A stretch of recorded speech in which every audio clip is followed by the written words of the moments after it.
Baik, Assalamualaikum warahmatullahi wabarakatuh. Selamat datang di mata kuliah Kewirausahaan Farmasi. Pada sesi kali ini saya akan memberikan paparan tentang bab kedua, yaitu identifikasi peluang bisnis. Bab ini sangat penting dalam hal kita melakukan pembelajaran tentang kewirausahaan farmasi, karena identifikasi peluang bisnis ini harus dilakukan karena dalam melakukan identifikasi dan evaluasi peluangan bisnis ini bukan suatu hal yang mudah, karena banyak faktor yang harus kita telaah, kita analisa dan dipertimbangkan, baik itu faktor internal maupun faktor eksternal. Peluang bisnis itu umumnya tidak muncul secara tiba-tiba, tetapi merupakan hasil dari identifikasi, hasil dari kejelian seorang entrepreneur yang tentunya hasil analisanya sangat tajam ya, sehingga akan bisa menjadi beberapa pengalaman. Kalau misalnya dikumpulkan akan menjadi banyak pengalaman. Dari pengalaman ini entrepreneur akan memiliki jiwa identifikasi peluang bisnis yang bagus. Satu contoh perusahaan farmasi yang mana dia bisa mengasah kemampuan mengidentifikasi peluang bisnisnya. Salah satu contoh adalah dari PT Sendo Bandung, di mana dia adalah pabrik yang memproduksi obat mata dengan formula konvensional yang menggunakan bahan pengawet tertentu untuk menjaga produknya agar tidak cepat rusak. Nah, selama ini kalau kita tahu produknya, dia itu memiliki volume yang bisa dipakai lebih dari seminggu, karena memang ada beberapa pengawet tertentu yang memang digunakan. Nah, sebagai entrepreneur, owner dari PT Sendo ini selalu berusaha mencari terobosan, termasuk formulasi baru yang lebih baik tentunya, dan tentu saja yang lebih profitable. Nah, suatu saat dia memiliki gagasan untuk membuat obat tetes mata hanya untuk one day dose atau pemakaian sehari tanpa menggunakan bahan pengawet. Nah, dalam hal ini kita lihat bahwa keywordnya adalah inovasi teknologi yang sekaligus akan memberikan keunggulan yang bersifat kompetitif dari produknya. Ya. Nah, ternyata dengan adanya teknologi dari PT Sendo seperti itu, maka di masyarakat ternyata penerimaannya itu sangat diminati oleh pasar dengan pertumbuhan penjualan setiap tahunnya. Nah, sementara produk yang konvensionalnya yang tadi bisa dipakai lebih dari seminggu itu tetap terus tumbuh di pasar. Berarti dari sini owner dari PT Sendo ini sudah bisa menciptakan, sudah bisa mengidentifikasi peluang bisnis apa yang bisa dikembangkan dalam bisnis tetes mata tersebut. Nah, ada beberapa poin yang memang mendukung dalam hal ini. Yang pertama adalah identifikasi jendela peluang, kemudian mekanisme dalam mengidentifikasi peluang bisnis itu seperti apa, kemudian perubahan teknologi yang harus kita waspadai itu seperti apa, kemudian regulasi dan kebijakan pemerintah, serta perubahan sosial ekonomi masyarakat itu juga harus diamati dalam mengidentifikasi peluang bisnis. Nah, kelima poin ini akan kita pelajari pada sesi berikut ini. Bicara tentang peluang,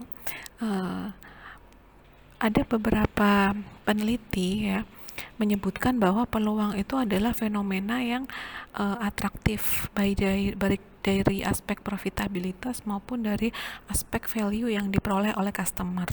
Nah, biasanya peluang ini muncul secara tiba-tiba, dan peluang ini akan muncul ketika situasi berubah. Ketika ada perubahan situasi, maka peluang itu akan muncul. Dengan kata lain, peluang itu adalah situasional yang sangat bervariasi ya, baik situasi yang bisa tidak biasa maupun situasi yang normal. Nah, dalam perubahan situasi tersebut, seorang entrepreneur ini harus dapat mengeksploitasi peluang itu, kemudian diformulasikan dengan ide-ide untuk memanfaatkan peluang tersebut. Nah, sebagai contoh seperti ini, zaman sekarang ini adalah pada adanya perubahan situasi pandemi. Yang dulunya belum ada pandemi, produksi masker itu masih normal. Ketika ada perubahan situasi dengan adanya pandemi COVID-19, nah ini menciptakan suatu perubahan pasar yang begitu drastis. Nah, sebagai seorang entrepreneur, pengusaha-pengusaha masker atau pengusaha-pengusaha yang lain itu harus bisa mengidentifikasi peluang apa yang bisa yang menghasilkan profit dalam situasi seperti ini. Nah, itu yang disebut dengan jendela peluang.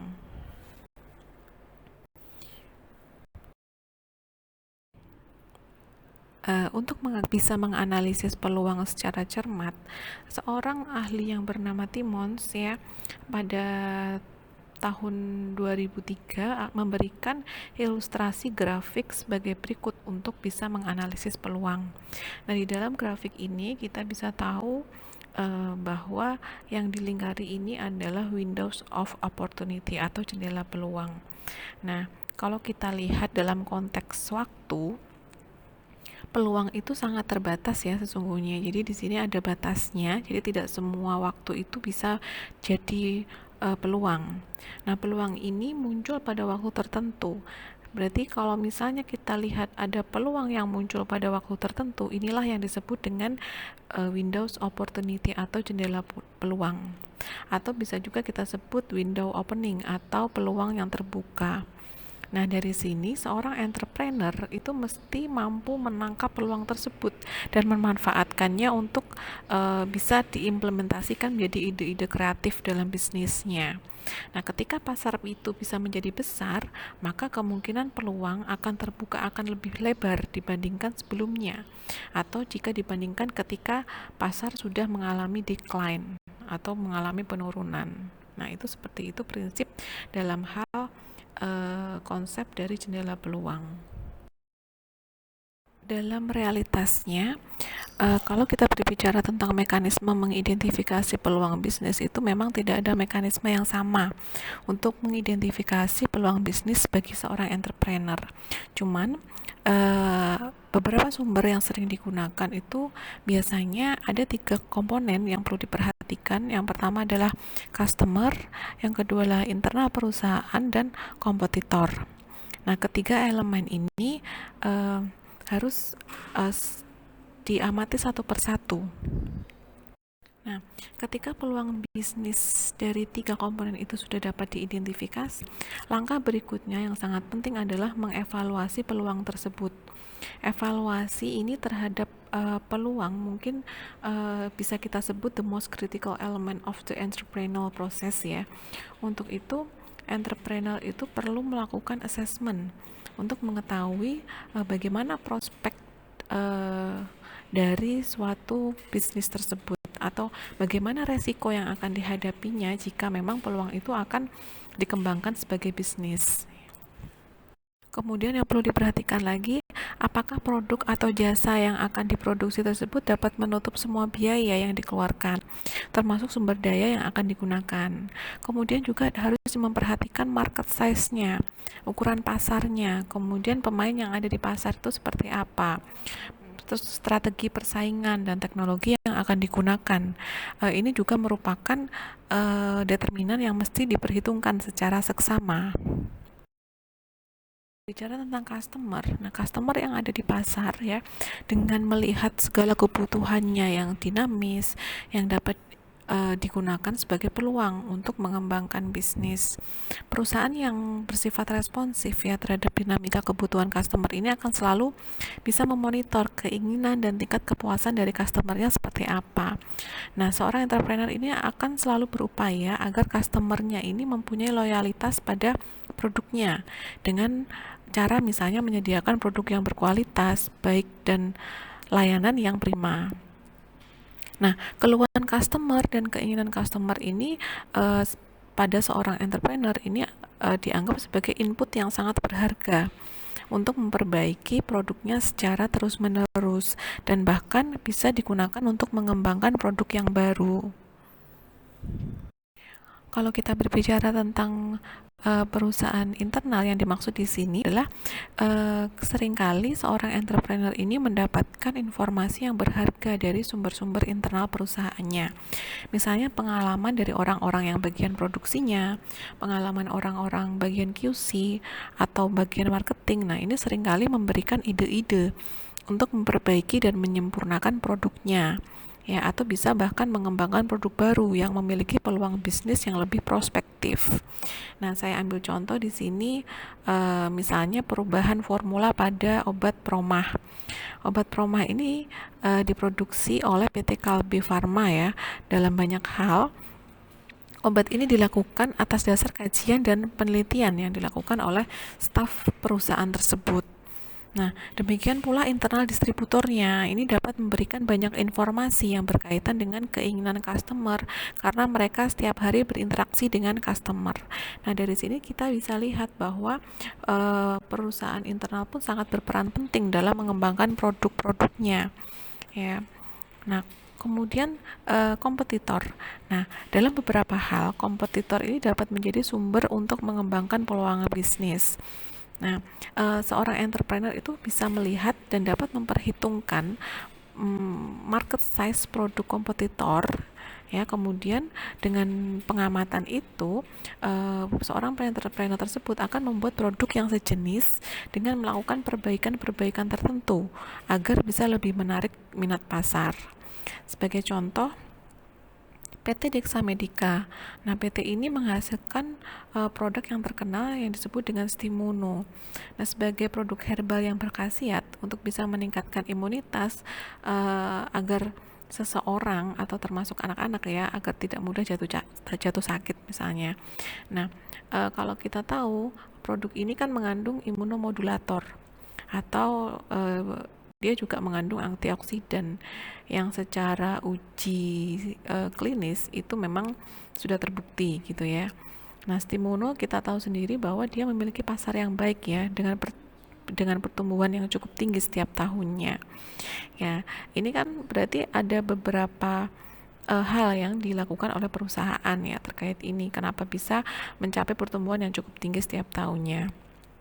Nah, dari sini kompetitor PT Dexamedica memantau dan mempelajari fenomena Stimuno tersebut dan memprediksi bahwa pasar farmasi Indonesia ini masih terbuka untuk produk-produk yang mengandung ekstrak yang dikandung oleh Stimuno, yaitu ekstrak Phyllanthus niruri, ya. Nah, beberapa perusahaan lalu memproduksinya dengan berbagai macam nama dagang, kemudian bersaing dengan PT Dexamedica. Tapi kalau kita lihat sampai sekarang, meskipun ada banyak pendatang baru, ya, kompetitor baru, itu masih belum mudah untuk bersaing dengan Stimuno sebagai the first player in the market.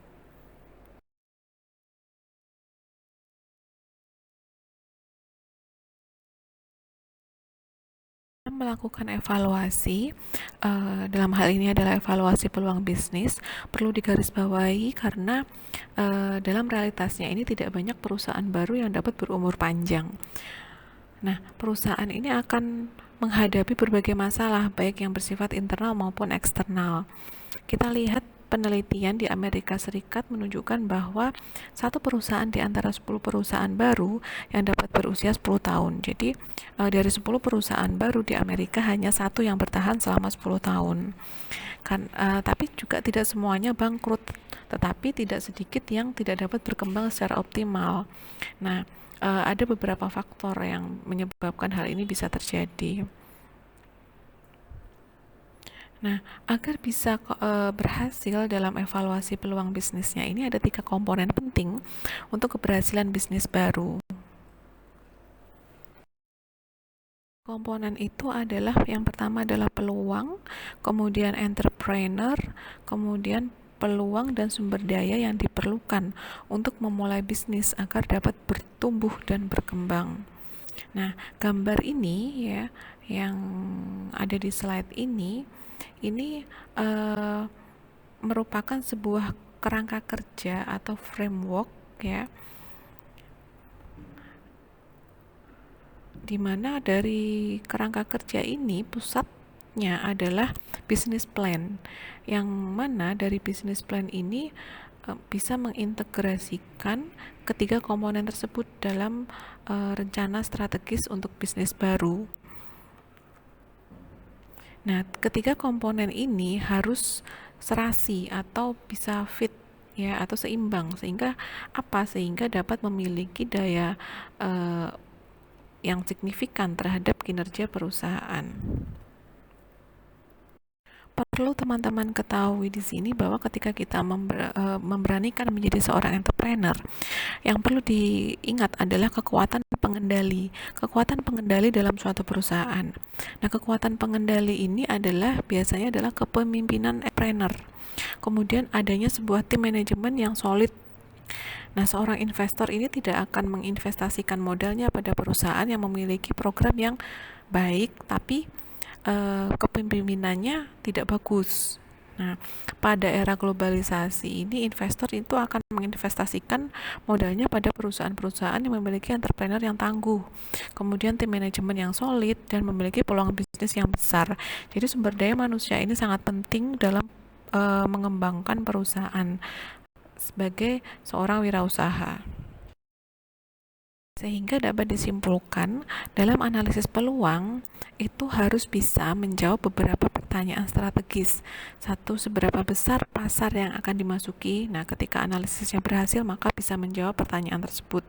Begitu juga segmen pasar mana yang akan dipilih, siapa kompetitor potensial yang telah bermain di segmen itu, kemudian apakah sudah ada riset pasar?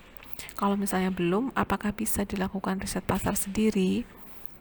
Kemudian pertanyaan penting yang kelima yang harus bisa terjawab dalam analisis peluang adalah apakah entrepreneur tersebut memiliki teknologi yang dapat diunggulkan untuk bersaing di pasar. Jika kelima-limanya ini bisa terjawab dengan analisis peluang tersebut, maka seorang entrepreneur tinggal mengembangkan ide-ide baru untuk meningkatkan pertumbuhan pasar. Kemudian aspek yang ketiga adalah perubahan teknologi. Nah, zaman sekarang perubahan teknologi ini merupakan sumber paling penting yang dapat menciptakan peluang bisnis bagi seorang entrepreneur. Dengan adanya teknologi baru, sangat dimungkinkan dapat dihasilkan suatu produk yang lebih baik, kemudian juga lebih efisien dan memiliki daya saing yang unggul.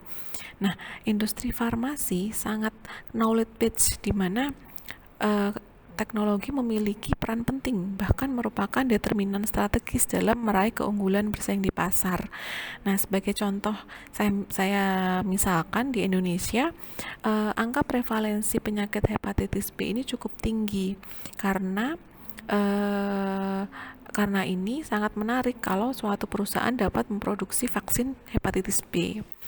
Nah, pada mulanya kan pasar vaksin hepatitis B di Indonesia dikuasai oleh teknologi yang menggunakan bahan baku derivat plasma. Nah, belakangan ini teknologi derivat plasma ini tersingkir oleh teknologi baru, yaitu teknologi rekombinan yang dianggap lebih aman. Hadirnya teknologi baru ini dengan cepat bisa mengeliminir vaksin hepatitis B yang berasal dari derivat plasma kan. Nah, beruntungnya perusahaan vaksin Indonesia yaitu PT Bio Farma ini sebagai produsen vaksin hepatitis B di Indonesia bisa dengan cepat dapat mengkonversi dari teknologi derivat plasma menjadi teknologi rekombinan. Itu adalah salah satu contoh bagaimana sebuah perubahan teknologi ini bisa mengubah secara strategis dalam meraih keunggulan untuk bisa bersaing di pasar. Yang keempat adalah tentang regulasi dan kebijakan pemerintah dalam mendukung perkembangan dari kewirausahaan di Indonesia. Nah, kalau kita berbicara tentang regulasi dan kebijakan pemerintah, itu memang banyak orang yang beranggapan, ya, terutama di negara-negara yang sedang berkembang, bahwa regulasi yang dibuat oleh pemerintah itu lebih banyak menghambat entrepreneur daripada memberikan kemudahan, gitu ya. Demikian juga orang menganggap bahwa kebijakan pemerintah itu sering tidak pro bisnis, bahkan dalam beberapa hal sering mengganggu aktivitas ekonomi rakyat. Regulasi yang berkaitan dengan perizinan, apalagi dengan prosedur yang berbelit-belit ya, pada umumnya memang memerlukan biaya yang tidak sedikit. Nah, regulasi yang seperti ini memang tidak menimbulkan iklim yang sehat bagi seorang entrepreneur untuk bisa mengembangkan ide-ide kreatifnya menjadi bisnis yang menguntungkan. Banyak kebijakan pemerintah, terutama yang di lapangan, itu seringkali yang terjadi adalah kontraproduktif karena tidak memahami apa artinya atau apa arti pentingnya perusahaan atau apa arti pentingnya usaha bagi kesejahteraan dan kemakmuran rakyat. Seperti kita tahu di Indonesia memang memiliki sumber bahan alam termasuk tumbuhan obat yang memberi peluang yang luas bagi entrepreneur untuk mengembangkan bisnis baik sebagai obat herbal, jamu maupun kosmetika. Banyak entrepreneur yang memang berawal dari merintis usaha kecil-kecilan, kemudian bisa berkembang cukup sukses. Tetapi tidak sedikit pula yang memang gagal karena memang terbentur pada masalah perizinan. Di mana perizinan ini kan termasuk keharusan misalnya untuk registrasi produk herbal, registrasi kosmetika yang memang susah dilakukan oleh usaha-usaha kecil. Nah, dalam konteks ini, mesti ada perubahan kebijakan dan regulasi dari pemerintah untuk bisa memberikan peluang dan kemudahan bagi seorang entrepreneur untuk bisa mengembangkan bisnisnya sekaligus menciptakan lapangan kerja baru. Dari permasalahan-permasalahan tersebut, memang saat ini pemerintah Indonesia itu telah memiliki institusi Kementerian Pemberdayaan Koperasi dan UMKM ya, yang sesungguhnya ini sangat positif perannya. Pemberdayaan UMKM ini mestinya tidak saja memberikan fasilitas kredit modal kerja yang murah, tetapi juga membantu untuk menciptakan networking di antara UMKM atau antara usaha besar. Misalnya di Jepang, pabrik otomotif besar seperti Toyota ini ternyata kebutuhan spare parts-nya itu dipasok oleh ratusan usaha kecil yang dibina oleh Toyota. Kita juga lihat di Taiwan, usaha kecil maju dan kuat di sana itu karena memang ada hubungan kerjasama dengan perusahaan besar melalui subcontracting system. Indonesia, kerjasama antara perusahaan besar dan kecil itu relatif tidak berjalan dengan baik. Sebagai contoh, ada perusahaan manufaktur makanan ya, kita katakan misalnya mie, yang membutuhkan pasokan cabai dalam jumlah yang besar. Dan faktanya, perusahaan tersebut membeli cabai dari petani dengan harga yang sangat murah. Padahal pada saat yang sama mereka itu impor cabai dari luar negeri dengan harga yang jauh lebih mahal. Nah, ada pula supermarket yang terbesar di Indonesia, ada yang tidak memberikan peluang untuk menjalin kerjasama yang saling menguntungkan dengan usaha kecil.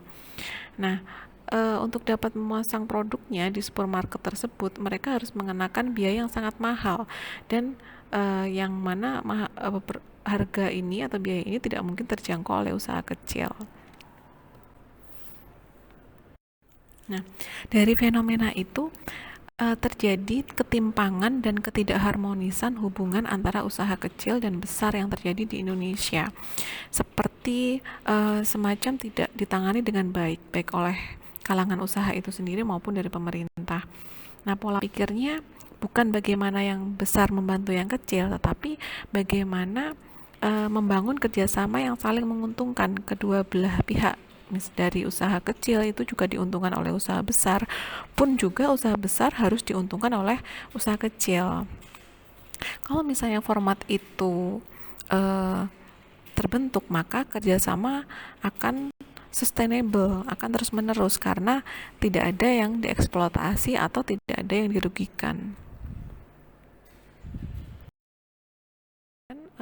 Perspektif yang kelima, yang terakhir adalah tentang perubahan sosial ekonomi masyarakat. Kalau kita benturkan dengan identifikasi peluang bisnis seperti apa. Nah, perubahan sosial ekonomi masyarakat ini merupakan sumber peluang bisnis yang dapat dikembangkan oleh seorang entrepreneur. Dalam era seperti ini, pengaruh media massa, media sosial ini sangat luar biasa, termasuk dalam menciptakan permintaan masyarakat. Di negara-negara maju yang masyarakatnya memiliki tingkat pendidikan yang baik itu berkorelasi dengan kebutuhan dan kesadaran akan pemeliharaan kesehatan. Nah, untuk mengantisipasi kebutuhan masyarakat tersebut, maka pemasaran produk-produk suplemen makanan ini ternyata meningkat cukup pesat. Nah, fenomena ini dengan cepat menjalar ke seluruh dunia termasuk Indonesia. Di Indonesia banyak produk-produk suplemen ya dengan bahan baku yang berasal dari tanaman obat.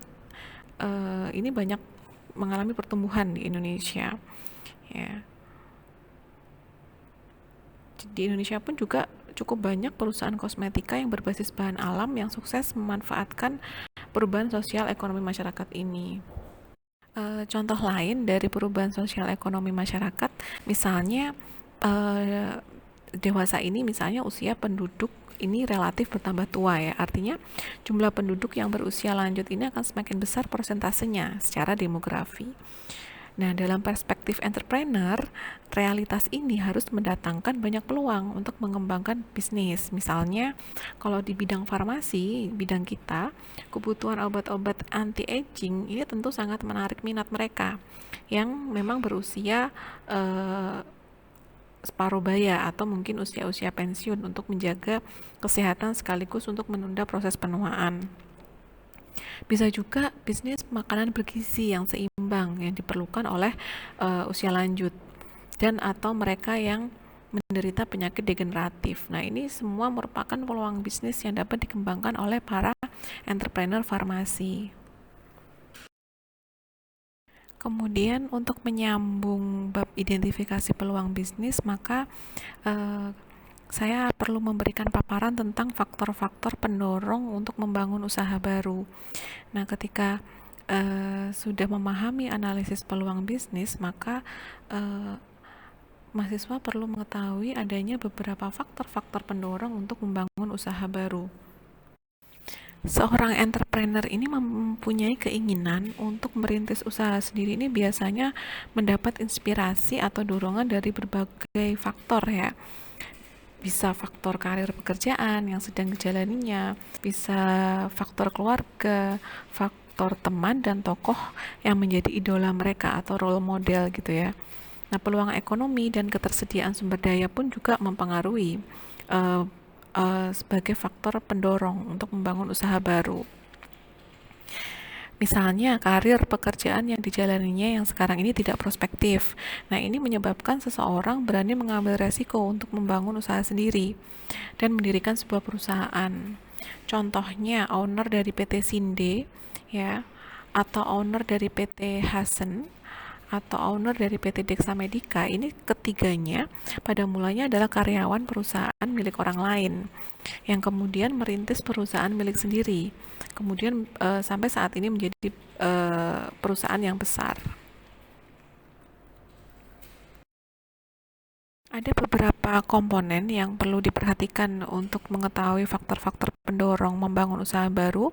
Yang pertama adalah atribut personal, kemudian faktor lingkungan, dan yang ketiga adalah faktor sosiologis. Saya akan jelaskan bagaimana ketiga faktor ini menjadi faktor pendorong yang sangat kuat untuk membangun usaha baru. Pada atribut personal, ini David McClellan menyebutkan bahwa para entrepreneur ini memiliki a need for achievement yang lebih tinggi dibandingkan dengan non-entrepreneur. Ya, para entrepreneur tersebut itu adalah orang-orang yang bisa memiliki jiwa moderate risk taker. Ya, jadi dia bisa mengambil resiko. Orang yang berani mengambil resiko. Ya. Penelitian lebih lanjut yang dilakukan pada baru-baru ini memang mengindikasikan adanya atribut tertentu yang dimiliki oleh seorang entrepreneur. Antara lain kreativitas, dedikasi, determinasi, kemudian keluasan, kepemimpinan yang tekun, percaya diri, smarts. Nah, seseorang yang memiliki posisi puncak pada jabatan tertentu, apakah dia seorang entrepreneur atau seorang administrator, ternyata mereka adalah seorang achiever. Nah, bisa dipastikan bahwa seseorang menjadi entrepreneur yang sukses itu pasti memiliki a need of a safe. Demikian juga setiap orang yang memiliki ambisi yang besar itu juga memiliki a need of a safe. Ada juga penelitian yang menunjukkan bahwa entrepreneur ini memiliki locus of control yang tinggi ya dibandingkan bukan entrepreneur. Artinya di sini entrepreneur memiliki keinginan yang lebih kuat untuk mengontrol dirinya sendiri, mengatur dirinya sendiri, mengatur atau menentukan nasibnya sendiri dan tidak tergantung pada orang lain atau perusahaan lain. Beberapa survei menemukan bahwa keinginan kemerdekaan diri itu merupakan alasan utama seorang entrepreneur mengapa bisa mendirikan perusahaan sendiri. Nah, bisa dilihat bahwa atribut personal ini merupakan faktor pendorong yang paling kuat bagi seseorang untuk menjadi entrepreneur.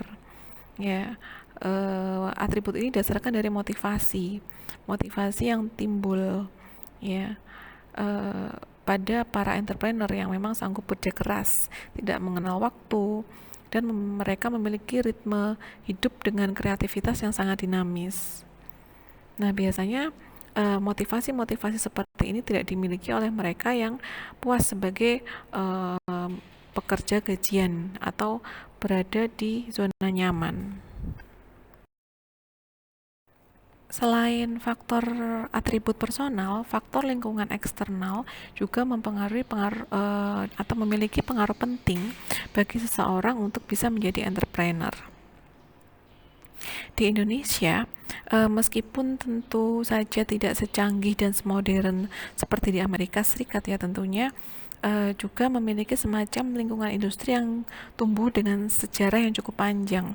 Misalnya industri logam ya yang ada di Klaten atau yang ada di Tegal ini sebenarnya memiliki potensi yang sangat besar sebagai sentra ekonomi yang mempunyai manfaat nyata bagi masyarakat luas.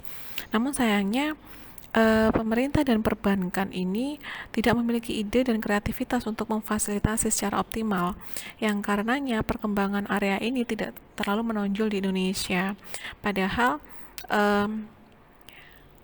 di Amerika Serikat perusahaan yang sama ya, yang mirip dengan pengecoran logam, katakanlah Silicon Valley. Nah, ini berkembang cukup pesat di Amerika Serikat.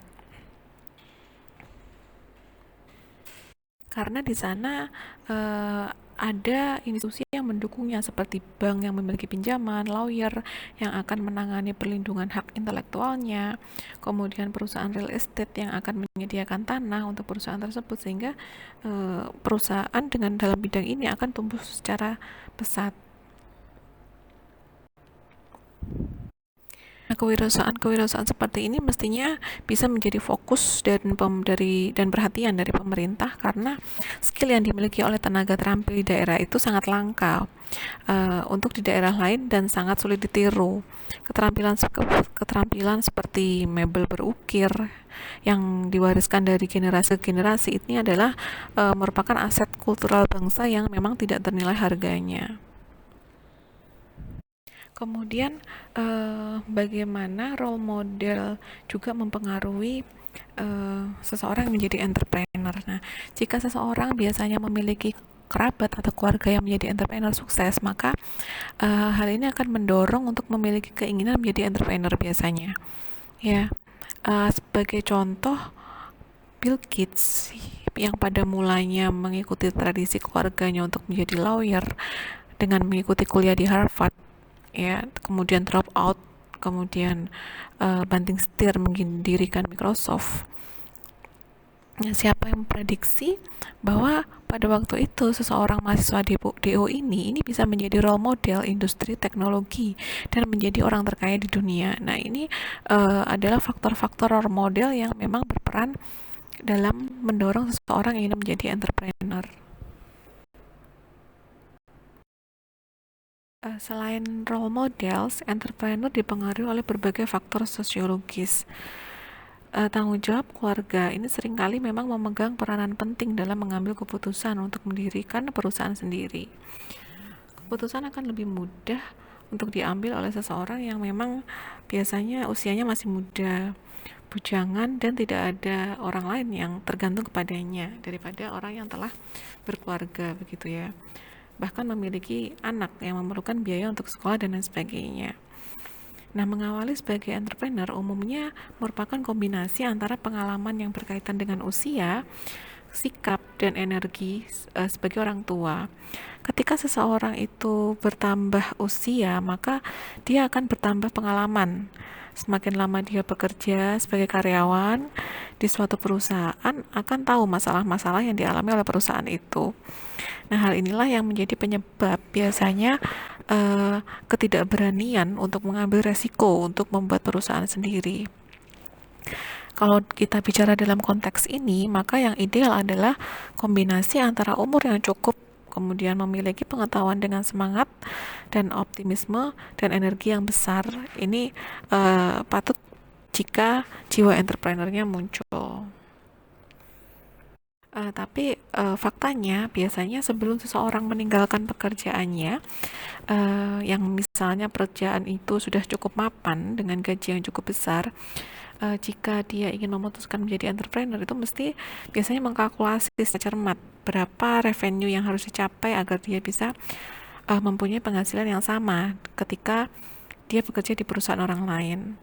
Nah, pada tahap-tahap awal seseorang memulai bisnis, dalam tahap ini, seorang entrepreneur ini mungkin kaget karena untuk mengganti gaji yang dia peroleh selama ini harus melakukan penjualan produk yang jumlahnya sangat besar dan tentu dengan pekerjaan kerja keras yang maksimal begitu ya. Selain itu, menjadi entrepreneur itu jam kerjanya ya, jam kerja di perusahaan dia sendiri ini tidak terbatas dan seringkali memang mengorbankan kehidupan sosialnya termasuk dengan keluarganya. Demikian yang bisa saya sampaikan dari berbagai macam hal tentang bagaimana cara mengidentifikasi peluang bisnis sampai apa sih faktor-faktor pendorong seseorang ingin menjadi entrepreneur. Semoga paparan yang saya berikan ini bisa bermanfaat dan bisa mendukung materi yang sudah saya berikan sebelumnya. Wassalamualaikum warahmatullahi wabarakatuh.